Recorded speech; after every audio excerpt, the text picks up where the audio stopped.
President Johnson, Mr. Speaker, Mr. Chief Justice, President Eisenhower, Vice President Nixon, President Truman, Reverend Clergy, fellow citizens.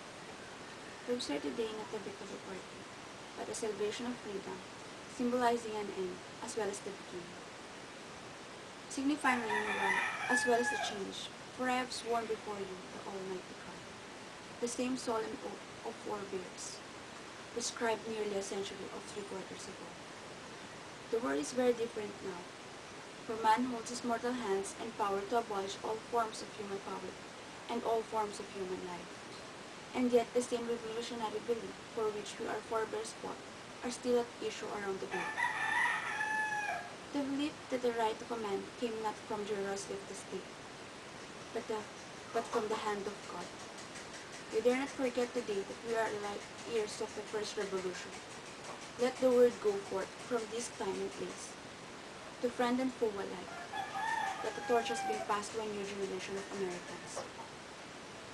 Born in this century, tempered by war, disciplined by hard, bitter peace, proud of an ancient heritage and unwilling to witness archaic and slow undoing of those human rights to which the nation has always been committed, and to which we are committed today at home and around the world.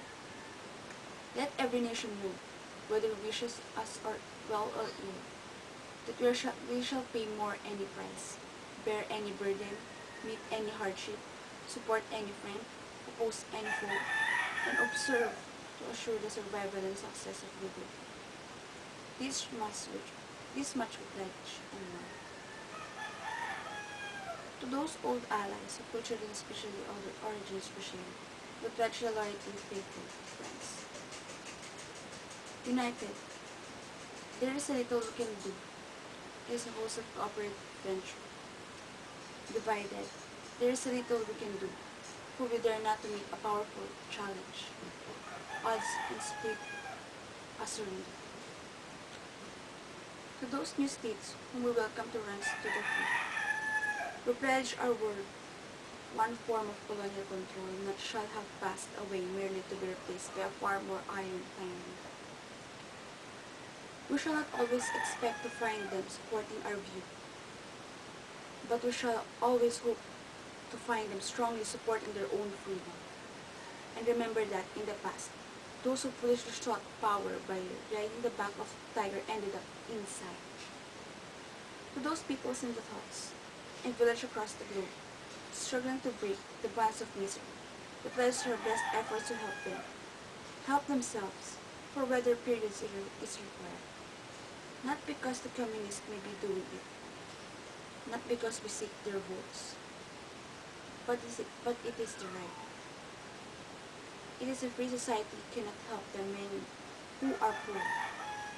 It cannot save the few who are rich. To our sister republic, south of South border, we offer a special pledge to convert our good words into deeds. In a new alliance for progress, to assist free men in free government casing of chains and poverty. But this peaceful revolution of hope cannot become the prey of hostile powers. Let all neighbors know that we shall join them to oppose aggression of subversion anywhere in the Americas. And let every power know its own hemisphere, instead to remain the master of its own house. To the World Assembly of Sovereign States, the United Nations, our last best hope is an age of the instruments of war have outplaced the instrument of peace. We renew our pledge of support to weak and to enlarge areas into weak. Finally, to those nations who would make themselves our adversary, we offer not a pledge of request. The both sides begin anew in quest of peace. Before the dark powers of destruction unleashed by the science and growth of holy humanity, planned in accidental self-destruction, we dare not tempt to weakness. For only when our arms are sufficient beyond doubt can we certain beyond doubt and there will never be any quarrel. But neither can two great, powerful groups of nations take comfort from the present course, both sides overbounded by the force of modern weapons for lightly alarm and steady spread of the deadly atom, yet both racing to alter that certain balance of and stays the hand of mankind war.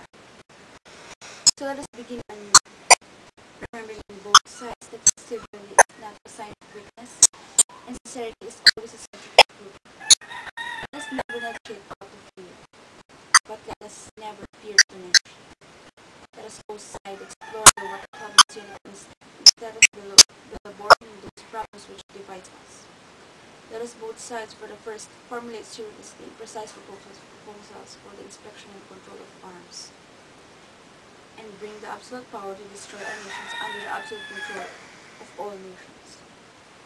Let both sides seek to invoke wonders of science instead of its terrors. Together let us explore the stars, conquer the deserts, eradicate the disease. To top of the ocean depths, encourage the arts of commerce.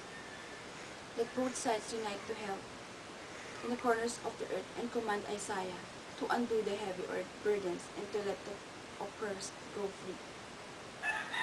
And if the beachhead of cooperation may push back a single jungle of suspension, let both sides join the creating new endeavor, not only the balance of power, but the new world of law, where the strong are just the weak, secure the peace and preserve. All this work will finish at the first 100 days, nor will be finished at the first 1,000 days, nor in the life of this administration, not ever perhaps in our lifetime to the planet, but let us begin. In our hands, my fellow citizens, more than in mine, we will rest the final success of failure of course. Since the country was founded, each generation of Americans has been summoned to give testimony in a national loyalty. The graves of the young Americans who answer the call of service around the globe. Not the trumpet summons us again, not the call of bear arms, but we, as we meet.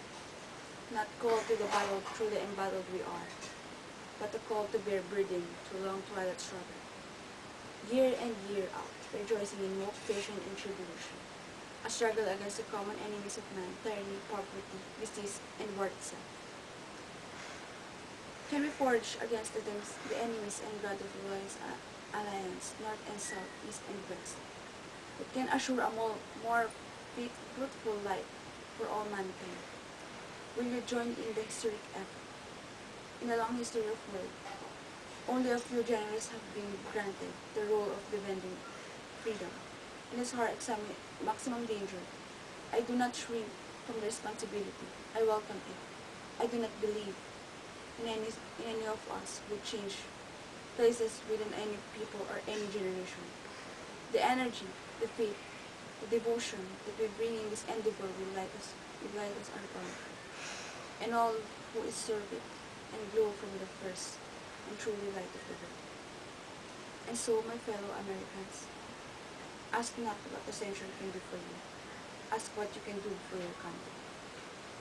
Finally, whether you're citizens of America or citizens of the world, ask of us the same high standards of friends and sacrifice, which we ask of you, with a good conscience and only sure reward with wisdom and final judge of deeds.